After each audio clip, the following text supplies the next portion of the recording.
Well, let me quickly take that across, to you, Pathikrit, for your analysis. Pathikrit, just compare it, the tones and tenor of Indian Prime Minister Modi on the same issue, along with the United States President, and then compare that with this, this head of state of this banana republic called Pakistan. Uday, first of all, India is a mature country, and that's the reason that we are not part of G7, but we have been invited as a special partner.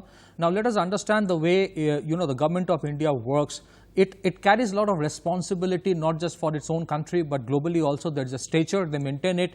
There is nothing that government of India has done in the last few years which can actually provoke a war. Even when Article 370 was abrogated, it was well within the legal rights of government of India without even, compromising anything so far as the line of control is concerned. So the world understands the issues that India has faced regarding terrorism and the turmoil that Pakistan has tried to, provoke, and India has put its position very clearly. So far as Pakistan is concerned, Imran Khan is also somebody who has another name called Taliban Khan. He has been propped up by Pakistan army. The deep state of Pakistan has propped him up. So there is desperation on the part of Imran Khan for the simple reason neither he is in a position to dictate the terms to the Pakistan army, nor the Pakistan army is in a position to actually wage a war. So the only thing that he is trying to do right now is to do a lot of fear mongering, hoping that the world will take notice of what he is trying to say.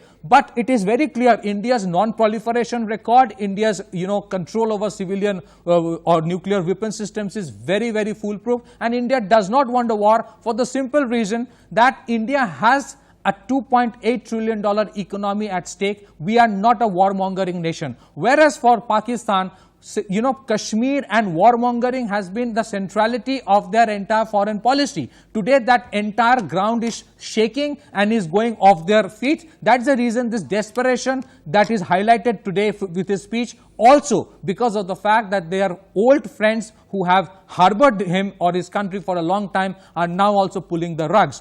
On the contrary, India is aspiring to be a $5 trillion economy, and it is not just India claiming it, but the world believes that this country, which is secular in nature, which is militarily strong, diplomatically hawkish, economically resilient, is a very critical part of the global world or the global economy. And therefore, India has a responsibility. That's why every time Prime Minister Modi speaks, he speaks as a statesman. He doesn't speak like the way Mr. Imran Khan is speaking, which is like a kid crying loud that I have been robbed of all my assets or of all my demands. So there is a difference, and that difference is today again very promptly and profoundly becoming distinctly visible to the whole world.